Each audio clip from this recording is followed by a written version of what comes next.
से मुंडा है, ऐसे महापुरुषों की अब प्रतिमा लगा रहे। आप सबने देखा होगा कि आज से 5 साल पहले बिरसा मुंडा हो, राणा पूजा भील तो अपने यहाँ के थे इसलिए ध्यान था, लेकिन सावित्रीबाई फुले हो, टाटिया मामा हो, इनके बारे में हमारे समाज के लोगों को नहीं पता था। ये कौन है, क्या है। ये लोगों का देश के संविधान में, देश को आजाद कराने में, तो इस विचारधारा आने के बाद एक नया परिवर्तन आया कि नेताओं से पहले हमारे देश के फ्रीडम फाइटरों को माल्यार्पण और उनको सम्मान देने का एक जो नया प्रचलन आया, वो आप सबकी बदौलत, इस विचारधारा की बदौलत ये प्रचलन आया। ये जरूरी भी था ताकि हमारे अंदर एक कॉन्फिडेंस आए, हमें भी पता चले कि हमारे पूर्वजों ने क्या किया है, क्या नहीं किया है। मैं मेरी बात शुरू करने से पहले पूर्व वक्ताओं ने जो बात कही, और विशेषकर इस आदिवासी महिला सेवा संस्था के विकास की बात हुई, इसका 1975 के आसपास हमारे यहाँ जो वरिष्ठ जन बैठे उन्होंने प्रयास किया, और ये वरिष्ठ जन 1975 के आसपास 25 से 30 साल की बीच की एज के होंगे, और आपने युवा अवस्था में किया, और ये 22-25 बीघा के आसपास आपने जमीन अलग अलग फेज में आपने अलॉटमेंट कराई। संस्था का रजिस्ट्रेशन किया 1990 के आसपास। आपने महाविद्यालय खोला, इसका संचालन किया। सभी जनप्रतिनिधियों से मिलकर आपने छोटा मोटा सहयोग लेके बाउंड्री हो या भवन हो, ये निर्माण भी किया आपने। तो मैं आपके इस संघर्ष और इस कार्य को मैं सराहना करते हुए आपको धन्यवाद देता हूं कि आपके प्रयासों से आज ये समाज, इस क्षेत्र की जनता इस पंडाल में बैठी। तो एक बार इस संस्था को 1975 से लेकर आज तक संघर्ष करके इस स्तर तक लाने के लिए जो प्रयास किया है, उनके लिए जोरदार तालियां बजा दीजिए। अब मेरी जिम्मेदारी थी, आपने मुझे वोट दिया और मुझे सांसद बनाया, और नागौल की जनता ने एक तरफा एक शानदार बहुमत दिया, 99% बूथ प्लस रहे, और उसके लिए मैं आप सबको तहे दिल से धन्यवाद देता हूं, आपका ऋणी हूं। ये लोकसभा चुनाव एक अलग तरीका का चुनाव हुआ इस बार। इससे पहले इस तरह का चुनाव नहीं हुआ था। हमारा पहले फिक्स था, कभी इधर, दो रास्ते फिक्स थे। लेकिन मुझे जहां तक लगता है कि हम आपसे महाराज गोविंद गुरु महाराज, मामा बालेश्वर, इन संतों, इन भक्तों की हम बात करते हैं, इन गुरुओं की बात करते हैं कि महाराज जी महाराज को भविष्यवाणी करके गए हैं। मामा बालेश्वर जी ने वो उपदेश दिए हैं, गोविंद गुरु महाराज ने जो भविष्यवाणी की है, और उसी का परिणाम ये है। और मुझे जहां तक लगता है कि उनकी भविष्यवाणी का ही परिणाम रहा कि लोकसभा चुनाव में मैं ऐसे विधायक था, और इस उम्र में मुझे 84 की जनता ने 2 बार विधायक बना दिया। सेकंड बार में विधायक बना 70,000 की लीड से बना था, और पूरे राजस्थान में हाईएस्ट लीड 84 की जनता ने दिला के मुझे बनाया था। मेरे लिए ये खुशी की बात थी कि 30 साल की उम्र में 2 बार विधायक बनने का अवसर मिल गया, और एक जिम्मेदारी भरा एहसास भी होता था कि 18 में मुझे 14,000 वोटों से लोगों ने जिताया, और 23 में मुझे 70,000 वोटों से जिताया।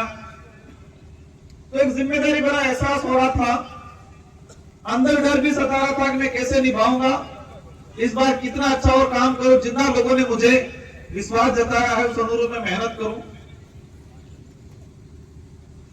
लेकिन राजनीतिक दुर्घटना होगी, सड़क दुर्घटना सुनी होगी आपने, हवाई दुर्घटना सुनी होगी।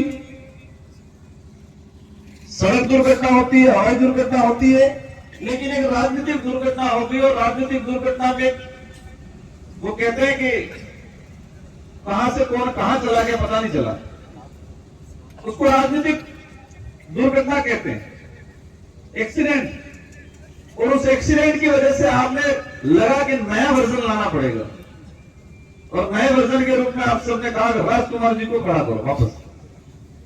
और विशेषकर ये घाटों में बांसवाड़ा वाले नहीं माने, इसलिए मैं प्यारी प्यारी बातें बोलता हूं अभी।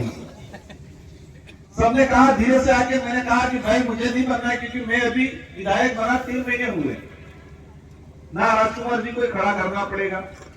आपने जिस विश्वास के साथ मुझे चुना, मतलब सिलेक्शन किया, और इसी विश्वास के साथ आपने रात दिन मेहनत करके एक तरफा बहुमत देके जिताया, उसके लिए मैं आप सबका आभारी हूं।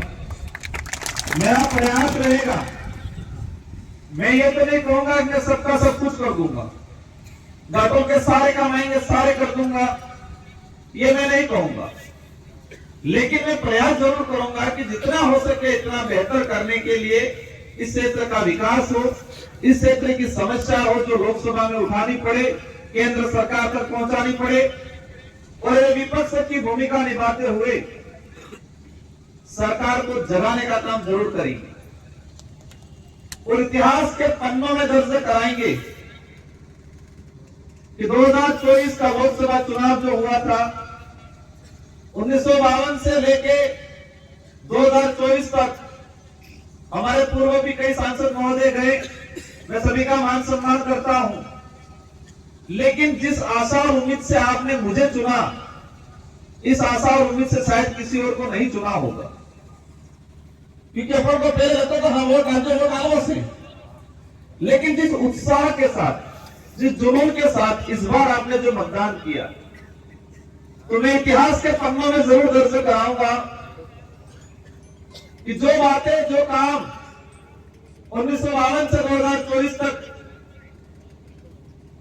देश की संसद की पटल पे होना चाहिए था, वो काम मैं पिछले 1 साल और आने वाले 4 सालों के अंदर करने की कोशिश करूंगा जरूर। परिवर्तन लाएंगे बड़ा, हो सकता है इसमें कुछ नाराज भी हो जाए, और मुझे पता है, आप भी जानते हो, अगर कोई सही रास्ते पे चलता है तो उसको रोकने का काम बहुत लोग करते हैं, भटकाने का काम बहुत लोग करते हैं, उकसाने का भी बहुत लोग करते हैं। मैं इन चीजों को यहां दोहराना नहीं चाहूंगा। हमारे विधायक जी बता रहे थे, हमारे गुरु जी आए थे, निंदो साहब कह रहे थे, शिक्षा को लेके बोला। अभी हाल ही आपने एक घटना भी देखी होगी, इस देश की राजनीतिक में नया ट्रेंड आ गया है। पहले राजनीतिक में एक वैचारिक मतभेद हुआ करता था और नपी तुली बात कहते थे। अभी राजनीतिक ट्रेंड यह आ गया है कि जोर से बोलो, झूठ बोलो और बार बार बोलो।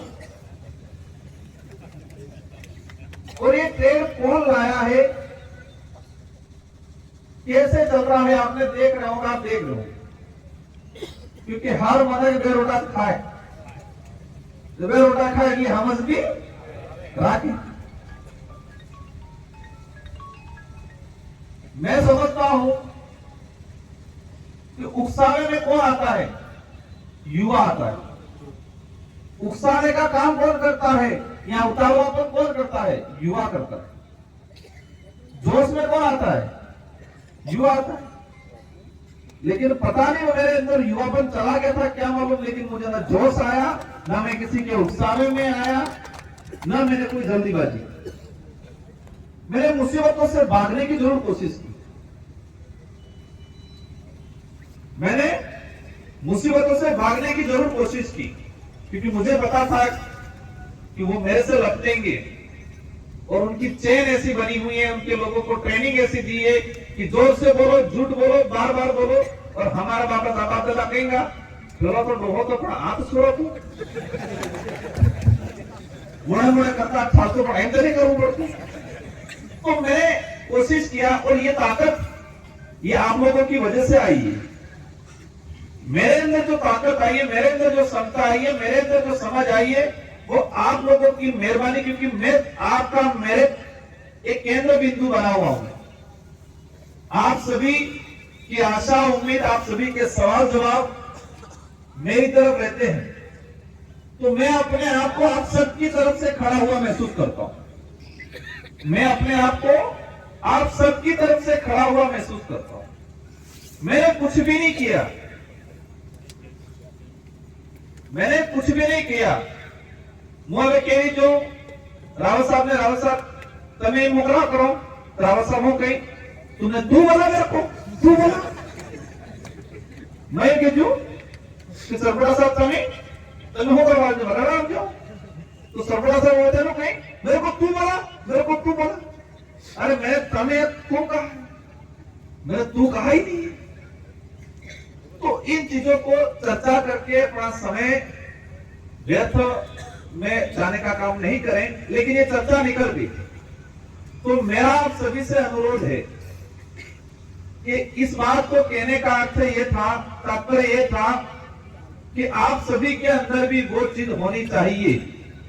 सारे पार्टी के पदाधिकारी हो, कार्यकर्ता हो, सामाजिक लोग हो, हम सब के अंदर वो चीज हमको लानी है, क्योंकि हमको लंबा चलना है, देरता रखनी है, किसी से बेवजह उलझना नहीं है। हमें किसी का कोई सवाल जवाब है, किसी का आरोप है, तो हमें मर्यादित भाषा में हमें उसके रिप्लाई जरूर करना है, लेकिन कहीं किसी से उलझना नहीं है। यह सभी प्राण ले, क्योंकि ऐसी मुसीबतें और आएगी, मेरे सामने आई, आपके सामने भी आएगी, आपको भी उकसाएंगे, हर तरफ से हरकतें करेंगे और इल्जाम आप पे डाला जाएगा। देश का ट्रेंड बन गया है कि ओरिजिनल मुद्दों को दबाना है, तो बेवजह चटपटा मुद्दा ले आओ ताकि ओरिजिनल मुद्दे दब जाए। ये भारत देश की राजनीति में भी ट्रेंड बन गया है कि वास्तविक मुद्दों को अगर दबाना है तो चटपटा कोई मुद्दा ले आओ ताकि वास्तविक मुद्दे दब जाए। आज चर्चा क्या हो रही है कि दिशा की बैठक में बड़ा लड़ा। चर्चा ये होनी चाहिए थी कि दिशा की बैठक में किन किन मुद्दों पे चर्चा हुई। अभी मेरे पास आए सूर्य फाउंडेशन वाले भाई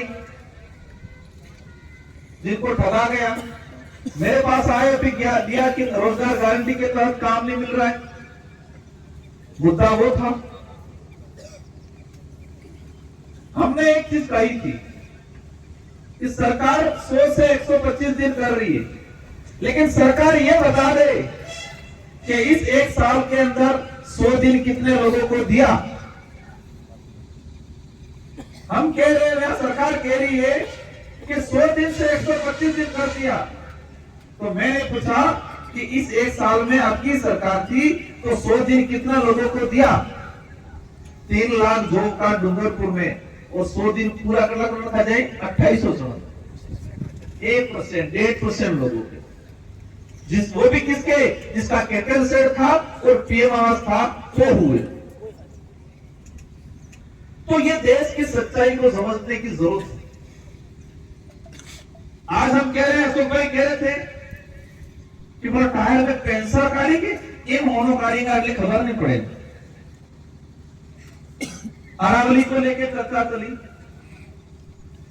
हमारे देश की जनता को कितना आसान भाषा में साफ झूठ बोल के बेवकूफ बनाने का काम किया।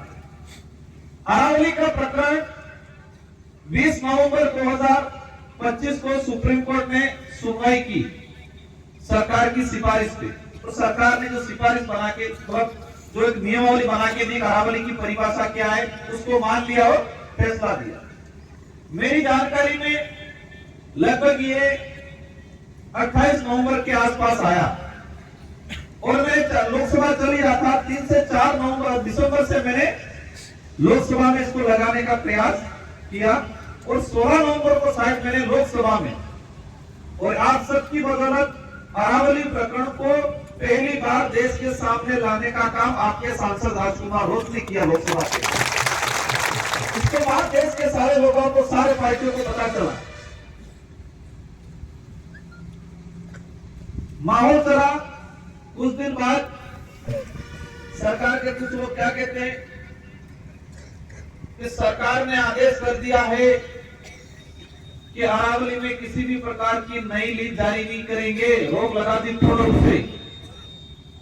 सारे मीडिया के चैनलों ने जोर जोर से चलाया, क्या कहा कि अरावली पे सरकार ने बड़ा फैसला लिया, अरावली को लेकर सरकार ने बड़ा फैसला लिया और अरावली में किसी प्रकार की लीज नहीं होगी। तो आंदोलन करने वाले भी कहे हाँ आपने जीती गया। अब मेरे यहां बुद्धिजीवी वर्ग बैठा है, सुप्रीम कोर्ट ने कोई फैसला दिया है, क्या सुप्रीम कोर्ट के फैसले को सरकार अपील में जाए बिना कोई आदेश, इसको निरस्त करने का आदेश दे सकती है? सुप्रीम कोर्ट ने कोई फैसला दिया और उस फैसले की विरोध में अपील में गई नहीं सरकार, लेकिन सरकार क्या कह रही है कि सुप्रीम कोर्ट की जो फैसला था उस पर रोक लगाते हुए सरकार ने आदेश दे दिया कि कोई नई लीज जारी नहीं होगी। अब कितना साफ झूठ है। उसी सुप्रीम कोर्ट के जजमेंट में, बिंदु संख्या में बोल रहा हूं, उसमें सुप्रीम कोर्ट ने, क्योंकि सरकार ने कहा कि 100 मीटर से ऊपर वाली को अरावली माना जाएगा, 100 मीटर के नीचे वाली जो है उसको अरावली नहीं माना जाएगा, उस पर कभी भी खनन के लिए लीज पे दे सकते। लेकिन उसी में सुप्रीम कोर्ट ने लिखा कि लीज पे तब देने का काम करे, सबसे पहले उसकी सारी मैपिंग की जाए। क्या किया जाए? मैपिंग किया जाए, सर्वे किया जाए कि कौन सी पहाड़ी 100 मीटर के अंदर वाली किस हाइट की है, किस राजस्व में है, चारागाह में है कि फॉरेस्ट में है, उसकी मैपिंग करे। उसके अंदर कौन सा मिनरल है उसकी मैपिंग करे, इसके बाद लीज पे दे। ये सुप्रीम कोर्ट ने ऑलरेडी कहा था। भाई केजू थे कि बगीचा में फूल ही, लेकिन आने लाल फूल और काले फूल अलग करना को आवाज में स्वयं की सुप्रीम कोर्ट। तो सरकार हो केजू कि हमने रोक लगा दिया, लोग खुश हो गए, पर वो छटनी तो हो रही है अभी कि कौन से पहाड़ में क्या मिनरल से। भाइयों, हमें लड़ना था जल जंगल जमीन और संविधान के हक अधिकार को लिए लड़ना था, लेकिन हमारे लोगों की लड़ाई अलग पकड़ा दी, दूसरे झंडे पकड़ा के दूसरी लड़ाई लड़ाई। आज क्या हो रहा है? आज पूरे देश की, मतलब पूरे विश्व की कंपनियां इंडिया में आके खनन करने के लिए लीज पे ले रही है। ये पेंशन हाउस ही है, सोने की जो कंपनी है, जिस कंपनी ने हायर किया है, टेंडर पता नहीं किसी और का हुआ है, लेकिन ये जो सर्वे वाली कंपनी है उसको हायर करने वाली कंपनी कौन से देश की है? ऑस्ट्रेलिया की। सोना निकालने की जिम्मेदारी उसको लेने का काम ऑस्ट्रेलिया की कंपनी कर रही है, और इसमें केंद्र राज्य सरकार को कुछ हिस्सा देंगे कि तुम्हारे यहां से ले जाएंगे, इसमें से इतना % आपको देंगे। अरावली प्रवेश श्रृंखला में लिथियम निकला है, भी लिथियम। इस चीज को आप सबको जानने की जरूरत है। लिथियम, अभी कह रहे एआई का जमाना आया, और एआई मतलब इंटरनेट, मोबाइल, कंप्यूटर, लैपटॉप, आपने बड़ी लटकाई ना यू, ये सब इलेक्ट्रॉनिक चीजें। तो लिथियम है, वो सारी इलेक्ट्रॉनिक चीजों में लिथियम की आवश्यकता रहती है। तो अरावली में लिथियम की खोज हुई है और इसीलिए खेल हो रहा है। मेरा जो समझ है और मैंने जो जानकारी ली है, भारत देश के अंदर America, Japan, Australia, Europe country की कई कंट्रियां भारत के अंदर मतलब आके लीज पे ले जा रही है। એટલે સિમ્પલ ભાષા में સમજો આપણે કે બાર ઘઉં પાકી ના નરમાજી ઘેર થાજા 10 ક્વિન્ટલ ઘઉં એ બાર વેસે હું રેટ में सही बात 2500। अब आना खावा वाले लावा नहीं देता है, भाई 10 के 10 क्विंटल हुए तो 3 क्विंटल 4 क्विंटल से खावा ठीक है, तो खावा वाले देना देता है 25 रुपए मासा जैसे पूरा पूरा और ननवाजी हो कहीं कि मोड़ा या मालिक हो कहीं पूरा पूरा दो विषय रीते बाहर और हो कहीं मैं इस घर का मालिक हूं और विकसित भारत रहा हूं नाम कहीं। अब पासी सीजन आएगा तानी जब 20 निवास देंगे आएगा खा बोले निवास देंगे हो रेट में मारेगा ही करना पड़ेगा तरी पात्र मारेगा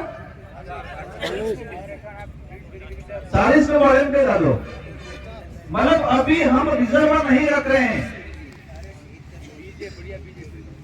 40 रुपए में रिटर्न बीज लेने जाएंगे तो आपको 40 रुपए मिलेगा 35 रुपए मिलेगा, खाने के लिए भी लेने जाएंगे तो भी 30 रुपए 35 रुपए मिलेगा। क्या तो वही चीज भारत देश के अंदर हो रहा है। हमारे यहाँ से मिनरल निकाल के विदेशी कंपनियां ले जा रही है और अमेरिका जैसे देश जो है इनके यहाँ पर रिजर्व रख रहे, कानून बढ़ा दिया है। अच्छा, अदर कंट्रियों ने कानून बढ़ा दिया है कि हमारे यहाँ लिथियम है, सोना है, बॉक्साइट है, ये बॉक्साइट 2025-2050 तक नहीं निकालेंगे ऐसा कानून बना लिया और हमारे यहाँ पर खोज के निकाल के सर्वे करा के इस पहाड़ी में क्या है सारा का सारा विदेशी कंपनियां आके ले जा रही है और कहीं विकसित भारत का हिस्सा बने। अंग्रेज एक कंपनी लेके आता ईस्ट इंडिया कंपनी, आज कितनी कंपनियां लेके आ रही मेरे तक समझ में आ रहा है। जो लूटने वाले हैं झूठ फैलाने वाले हैं वो गलत नहीं है, झूठ को स्वीकार करने वाले गलत है। इसमें हम सब हो सकते हैं। कोई कुछ भी कह रहा मान रहे, जब भी मुद्दा आता हो कहीं, जब भी अरावली का मुद्दा आया तो हो के राजकुमार तो धर्म विरोधी है। राजकुमार ने कहा कि रोजगार गारंटी के तहत यहाँ पर लोगों को रोजगार नहीं मिल रहा, मेड कारीगरों का पेमेंट नहीं आया, हो गए राजकुमार तो ईसाई का एजेंट है। भारत आदिवासी पार्टी बोल रही है कि जल जंगल जमीन जो आदिवासी जिस जमीन पे बैठा है बसों से उसको फॉरेस्ट राइट एक्ट का पट्टा मिलना चाहिए, चारागाह मिलाने में बैठा हुआ है। मैंने देश की लोकसभा से क्वेश्चन निकाल के डाटा निकाला है, डूंगरपुर, बांसवाड़ा, उदयपुर में 91 की रसीद जो कटती है बिलाना चारागाह की, तो 3 लाख के आसपास परिवारों की 91 रसीद कट रही है। मतलब ये क्लियर होता है कि 3 लाख परिवार बिलाना चारागाह की जमीन पे बैठा है।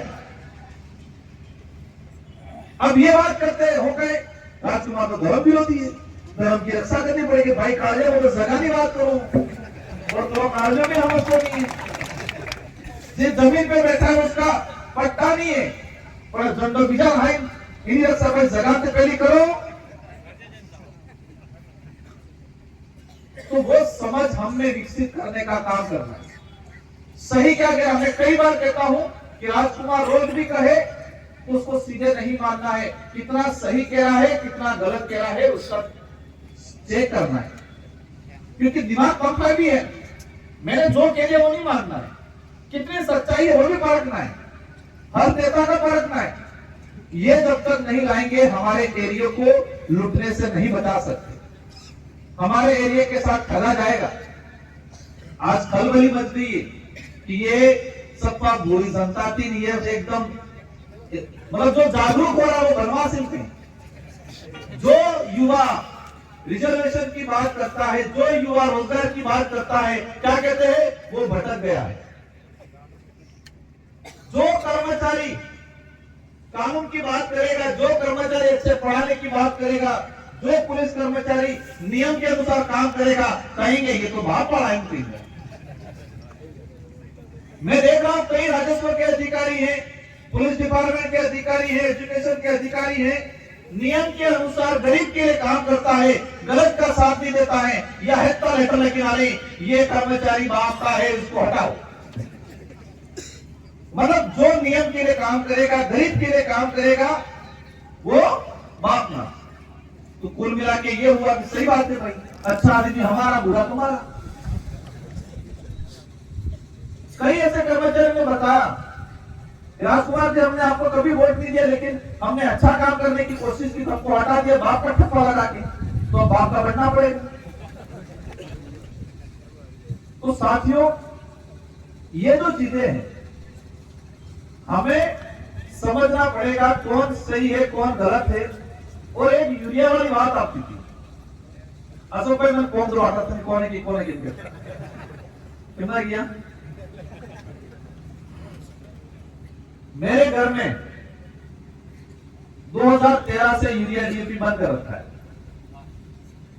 हमारे क्षेत्र में हमने 2013 से यूरिया डीएपी बंद कर दी। तू है क्यों बंद किया?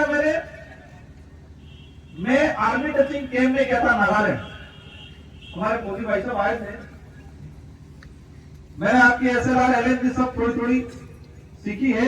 एनसीसी कैंप में जो आर्मी वाले जब सुबह ट्रेनिंग लेते थे तो हम दौड़ नहीं पाते थे, तो गाली देते थे कि यूरिया डीएपी खा खा के सब कैसे हो गए। और ये सच्चाई है कि आप देसी खाद वाला गेहूं एक मुट्ठी में पकड़ो और उसी साइज का यूरिया डीएपी वाला पकड़ो, काम वजन आवे जुली। किसमें वजन आवे जुली? यूरिया डीएपी दवाई ना केवल गांव में इतनी कवला में या कूटी में या धर्म में अभी नहीं मिलो एक साल, देसी गांव अभी नहीं मिलो एक साल, और एक साल बाद जुआन ने कहियो खजर कहियो नहीं खजे जुली मुनाने के तो खजो। लेकिन हकीकत है हमें उस लाइन पे आज हम कह रहे हैं हम शिक्षित हो गए। हम कितने शिक्षित हुए पता है? कि बीमार पड़ते हैं तो इलाज कराने की समझ आई है, इतने शिक्षित हुए। और मैं चाहता हूं कि हम इतने शिक्षित हो कि हमें यह पता चले कि हम ये खाएंगे तो बीमार नहीं पड़ेंगे। इतना शिक्षित होने की जरूरत है। आज हम जागरूक किसको मान रहे? बीमार हो गया तो इलाज करना की समझ पड़े किसको जागरूक मान रहे? मेरी नजर में वो जागरूक नहीं। मेरी नजर में जागरूक ये है कि बीमार पड़ने से पहले पता रखे कि मैं क्या खाऊंगा बीमार पड़ूंगा, क्या नहीं खाऊंगा बीमार पड़ूंगा। वो जागरूक है मेरी नजर में। हमारे बड़े इलाके बाप दादा थे कहीं नहीं जानी कहीं, और मेरी नजर में शिक्षित बाप दादा थे। शिक्षा का अर्थ क्या है? शिक्षा का अर्थ पढ़ना और लिखना शिक्षा का अर्थ नहीं है। शिक्षा का अर्थ है कि आपको सामान्य और सर्वांगीण ज्ञान हो। तो हमारे बाप दादा को पता था कि करके तो लाल थाई की अगले साधा आएगा चार दाड़ में। और हमारे पढ़े लिखे गूगल में सर्च करें मौसम का कैसा है रुख। तो आत्मनिर्भर कौन था? हमारा बड़ा बुजुर्ग था। ज्यादा सकली कहिए बोले बुखार राज्य नाहली लावी कुटी में पाई पड़े, तो वो ज्ञानी थे। हाँ, पढ़े लिखे नहीं थे ये कह सकते हैं, जिनको लिखना और पढ़ना या पढ़ना और लिखना नहीं आ रहा था। लेकिन हम इनको ये नहीं कह सकते कि वो शिक्षित नहीं थे, वो हमारे से ज्यादा शिक्षित थे। सर कुछ बोल रहे हैं? गुणी शिक्षा थी, गुणों की पहचान थी, प्रकृति से सीखते थे वो। तो आज मैं जुजे बारे पे पढ़ा एप्लीकेशन आलिंग किया ना, तो एड्रेस लगती है पूरी रामायण लगती है, लेकिन राम कौन है लगती नहीं है। तो से कहीं हम बेरोजगार, लेकिन बेरोजगार नहीं हम बेरोजगार। आज हमारे गुरु जी कह रहे थे कि शिक्षा वो शेरनी का दूध है, जो पिएगा वो दहाड़ेगा। अब इस जूस में केमिकल ने डीएपी ने यूरिया ज्यादा होगा तो दहाड़ेगा वो? दहाड़ेगा नहीं दहाड़ेगा। तो क्वालिटी वाली एजुकेशन में एक लास्ट अंतिम बात कहना चाहूंगा। देश को, देश की आम गरीब जनता को, इसमें सब आ गए, आदिवासी दलित पिछड़ा ओबीसी सामान्य सब आ गए। इस देश को, आम जनता को कमजोर करने के लिए, विवेकहीन बनाने के लिए वर्तमान सरकारों ने एक पॉलिसी बनाई है। क्या पॉलिसी बनाई है? गुणवत्ता युक्त एजुकेशन नहीं देना है, ये पॉलिसी बनाई है। एनसीईआरटी, सीबीएसई, इन 2-3 बोर्डों के अंदर मैं देख रहा हूं 10 सालों में संशोधन ऐसा किया है, जो वैज्ञानिक दृष्टिकोण वाला एजुकेशन था, जो तार्किक एजुकेशन था, गुणवत्ता युक्त एजुकेशन था, इन सबको हटा दिया गया है पिछले 10 सालों के अंदर। और काल्पनिक बिना मतलब की चीजें इंसान को तर्कयुक्त मतलब विवेकशील इंसान नहीं, विवेकहीन इंसान बनाने की एजुकेशन दी जा रही है आज।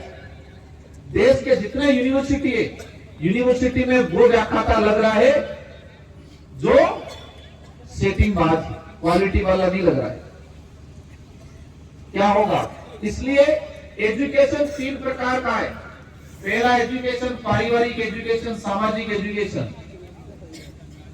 दूसरा एजुकेशन पाठ्यक्रम वाला एजुकेशन, क्वालिफिकेशन वाला, कागजी क्वालिफिकेशन वाला। और दूसरा एजुकेशन सामाजिक योद्धा बुद्धिजीवी वर्ग जो रिसर्च करके निकालते हैं, जो दबा हुआ इतिहास, संवैधानिक जानकारी जो पाठ्यक्रम में नहीं है, ये तीसरा एजुकेशन। तो हमें तीनों प्रकार के एजुकेशन प्राप्त करना पड़ेगा भाइयों। बाकी कागजों वालों पाठ्यक्रम वालों गणित में रह गया तो सामाजिक एजुकेशन नहीं है, वो इंसान किसी काम का नहीं, न समाज के काम का है, न खुद के परिवार के काम का।